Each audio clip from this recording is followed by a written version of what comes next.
What's going on, everybody? So today we're going to be taking a look at a few scout rifles and machine guns to be using going into Season 15. Now I want to recap what buffs are we getting. So scout rifles are getting 15% damage bonus against red bars, which minor enemies, and machine guns are getting a 20% damage buff to everything in the game. So they're going to be a bit more efficient in terms of damage. And also Xenophage is getting nerfed, and Anarchy is getting nerfed. So Anarchy is getting nerfed by 30% against bosses, and getting its reserve ammo decreases 16 by default. And then scout rifles, or no, I'm sorry, machine guns. Wait, no, shit. Xenophage is getting reduced rate of fire to 90 RPM, and also not being as affected by the buff as other weapons. They didn't say in what percentage Xenophage would get buffed. They just did say it would not be that as affected.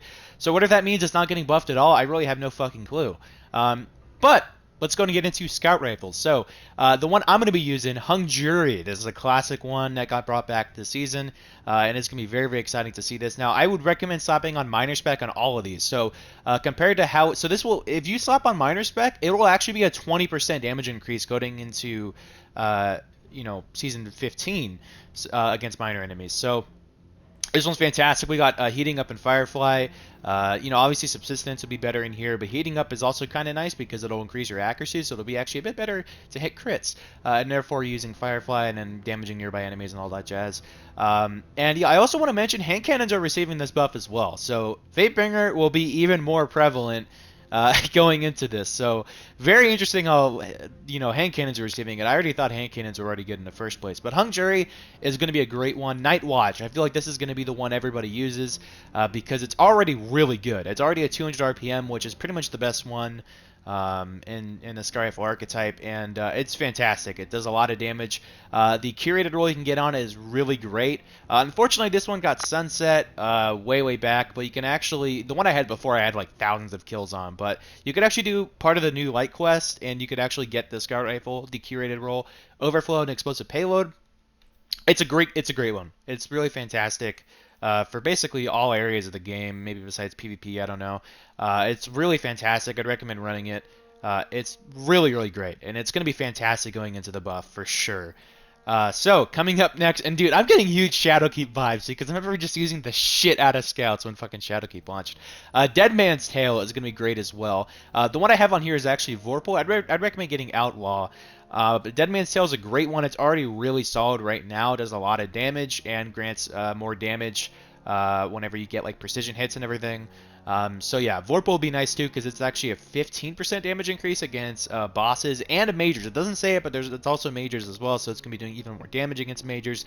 And also, I will mention, they are making it so exotic primaries are going to be generating more ammo for special and heavy weapons, which is great because the fact that the major exotic heavies are getting nerfed. So this very well could mean that legendary heavies are back on the menu. And so, the exotic slot for the primaries might be a bit more useful. So Dead Man's Tale very well could be a very solid pick going into next season. And there's a catalyst for it as well. I don't quite have it as I have to do a bunch of stuff. But, hip fire and all that shit doesn't really seem that fucking cool to me. But it's still really solid scout rifle. And it's going to be a great one next season. So going into the energy slot, my favorite one is definitely the Royal Chase. This was the one that came out in Season 12, and you could just go target farm it right now if you wanted to. So there's a few rolls, but personally my god roll was full auto and Dragonfly, and this one's going to be a beast for clearing ads, because we have Dragonfly spec, which I believe has even more radius and damage than what Firefly has by default. So I really hope they just buff Dragonfly to be how Firefly is by default, because as it stands right now, Dragonfly is actually worse than Firefly, unless if you put on the Dragonfly spec. So yeah, this is going to be a great one for minor enemies, especially on Void Singe. So I would highly recommend using this one. It's going to be fantastic for sure. Another one is going to be from the Deepstone Crypt Raid, the Trustee. Now, this is my favorite role out of all of them. Outlaw and High Impact Reserves. High Impact Reserves works actually really well on this weapon. This is a rapid fire. It's the fastest rate of fire scout rifle. It fires full auto, and fast reload when the weapon is empty. This one is a very solid already. As you can see, I have 1,600 kills with it. It's already a really good scout rifle, already a really good weapon. So this thing's going to be even more beastly going into Season 15. It's very exciting to see that. Going into exotics, actually no, I have one more. the Vision of Confluence. This one's going to be a great choice as well because you can roll Rewind and Firefly on it. So this is just going to be a great one for clearing out miners, man. This is going to be a fantastic Scar Rifle for that. I'm very, very excited to see how this thing ends up doing in a lot of content.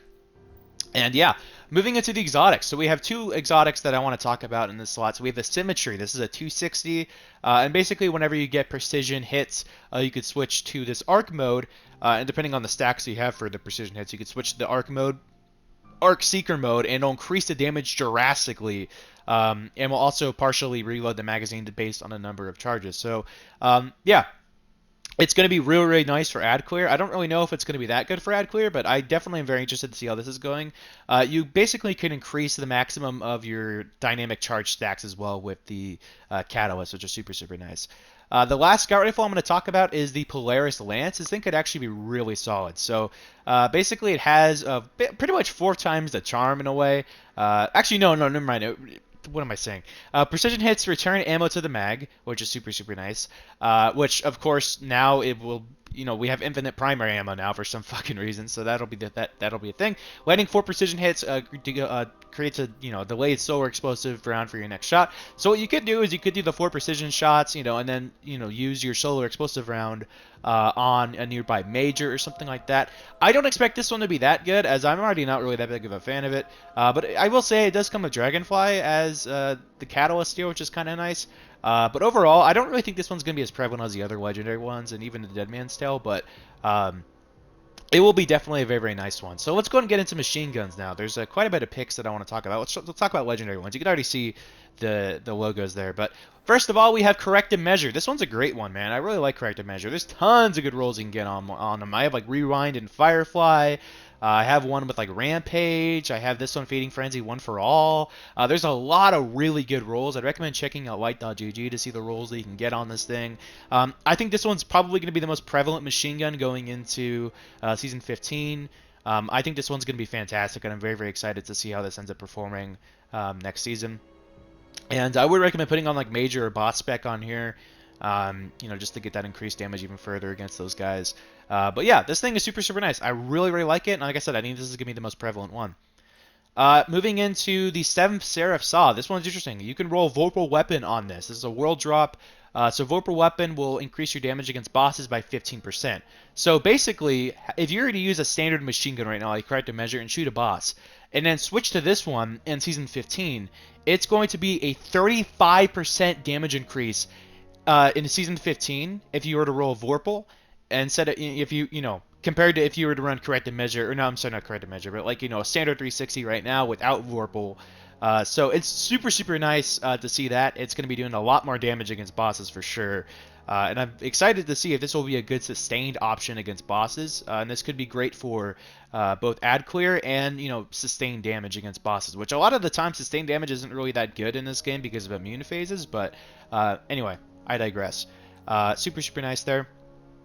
Shattered Cipher. I don't really have any good rolls on the Shattered Cipher, surprisingly, as I've gotten a lot of them.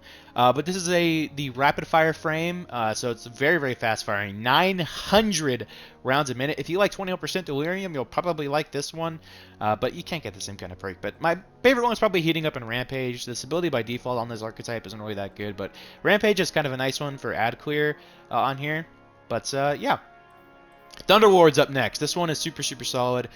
Basically, it's just an ad clear monster, and also probably will be pretty good for single target as well, considering that continuous damage will generate lightning strikes on the target, which does a lot of damage, and as well will just fucking, kills will generate lightning strikes and just ad clear monster. Remember how good this thing is when it came out? It's probably going to be damn near that, where it was last time. So yeah. Last one to talk about in this video is Heir Apparent. This one just fires incredibly fucking fast. It's a minigun, it's fun, and the fact that this is going to be getting a 20% damage increase, it's going to be fun. It's going to be very, very fun rolling this gun. And I'd recommend, actually, you can't even get it right now. I got it from the memory area. I forget what the fuck it's called, the exotic memories or whatever the fuck. So, yeah, that's the video. Yeah, so there's some guns you could use next season that are going to be really, really good. Peace.